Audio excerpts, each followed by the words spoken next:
अस्सलाम वालेकुम स्टूडेंट्स। आज हमने अपने चैप्टर नंबर 5 के न्यूमेरिकल प्रॉब्लम्स डिस्कस करने हैं और न्यूमेरिकल प्रॉब्लम के लिए आपकी बुक का पेज नंबर 82 है। न्यूमेरिकल नंबर 1 गिवन है, a car carrying truck unloads a 1500 kg car using a plank as shown in the figure. Mass की वैल्यू 1500 गिवन है।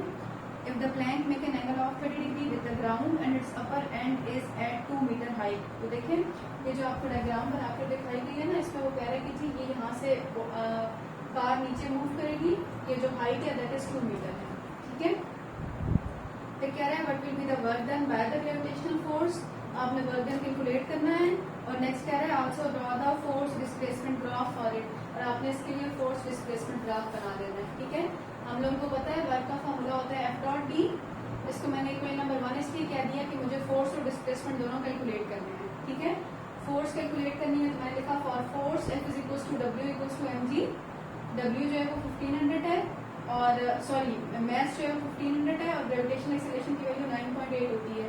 मल्टीप्लाई करें तो फोर्स आ जाएगी 14700। हमारे पास फोर्स की वैल्यू आ जाएगी न्यूटन, ठीक है जी।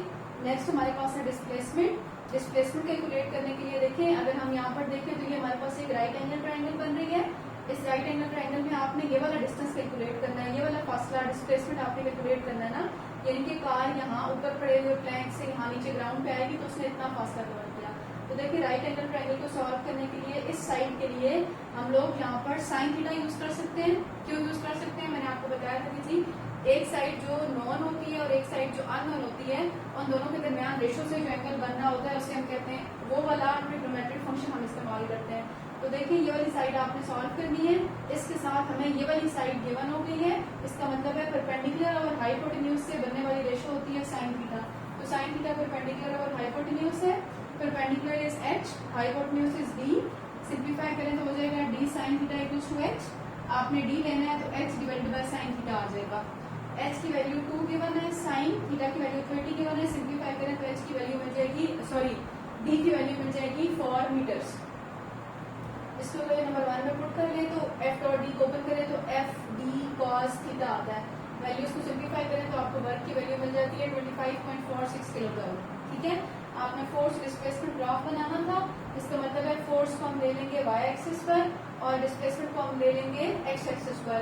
अब फोर्स की वैल्यू हमारे पास आई है 14700। तो फॉर एग्जांपल मैंने अपनी वही से पॉइंट ड्रॉ किया कि 14700 फोर्स यहाँ पर है और डिस्प्लेसमेंट की वैल्यू आई है 4 मीटर। तो लेट्स सपोज 4 मीटर यहाँ पर है, तो आप डिस्प्लेसमेंट से आगे 4 मीटर तक आप एक लाइन लगा देंगे और उसी लाइन को नीचे 4 मीटर के साथ मिला देंगे, मैच कर देंगे, तो ये आपका फोर्स डिस्प्लेसमेंट ग्राफ बन गया।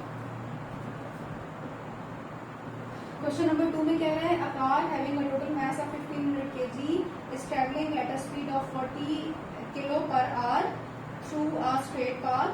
How much work will be required to stop the car if it brake fail and engine turns off? ठीक है, आपने वर्क डन कैलकुलेट करना है। मास हमें गिवन है 1500 किलोग्राम, स्पीड हमें गिवन है लेकिन हमने स्पीड को मीटर्स पर सेकंड में कन्वर्ट करना है, ठीक है।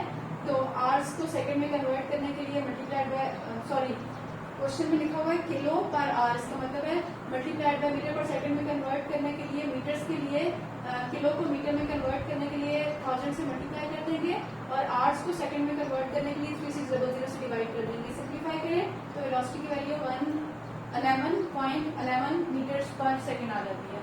वर्क डन यहाँ पर अमाउंट ऑफ एनर्जी के इक्वल क्यों हुआ, बिकॉज मूव कर रही है ना कार। जैसे ही कार स्टॉप करेगी इसका मतलब है इसकी वेलोसिटी खत्म हो जाएगी, तो जो मोशन की वजह से बनने वाली एनर्जी होती है उसे हम कहते हैं काइनेटिक एनर्जी। तो वर्क और एनर्जी आपस में इक्वल होते हैं, लेकिन यहाँ पर कौन सी एनर्जी, काइनेटिक एनर्जी। क्यों, बिकॉज कार मूव कर रही है, मूविंग कार स्टॉप कर रही है, तो मोशन की वजह से जो एनर्जी होती है that is kinetic energy. Formula होता है 1/2 mv स्क्वायर। वैल्यूज पुट करेंगे तो आपको वैल्यू मिल जाएगी वर्क की 92.574 joules.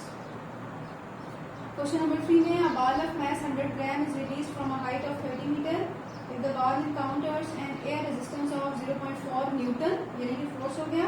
Find the kinetic energy of the ball just before striking the ground. आपने काइनेटिक एनर्जी सॉल्व करनी है। अब देखिए हमने लिख लिया कि बॉल हाइट से नीचे आ रही है, तो हमें पता होता है कि जब कोई ऑब्जेक्ट हाइट पर होता है तो उसके पास पोटेंशियल एनर्जी होती है, जैसे ही ऑब्जेक्ट नीचे आता है तो उसकी पोटेंशियल एनर्जी काइनेटिक एनर्जी में कन्वर्ट हो जाती है। इसका मतलब है इस क्वेश्चन के लिए चूंकि बॉल हाइट से मूव करके नीचे आ रही है तो हमारी जो इक्वेशन बनेगी वो बनेगी loss in potential is equal to gain in kinetic plus work done against resistive force. ये हमने पढ़ा हुआ था टॉपिक के अंदर। अब देखिए हमने काइनेटिक एनर्जी सॉल्व करनी है तो ये वाला इफेक्टिव इधर ही रहेगा, ये सिर्फ चल के माइनस हो जाएगा, यानी कि loss of potential minus work done against resistive force आ जाएगा। पोटेंशियल एनर्जी का फॉर्मूला mgh और वर्क का formula force into displacement. Mass की वैल्यू, जी की वैल्यू, एच की वैल्यू, फोर्स की वैल्यू और डिस्प्लेसमेंट की वैल्यू, ये सारी वैल्यूज पुट करें, आपस में माइनस करें तो काइनेटिक एनर्जी का रिजल्ट आपको मिल जाएगा 17.4 जूल्स।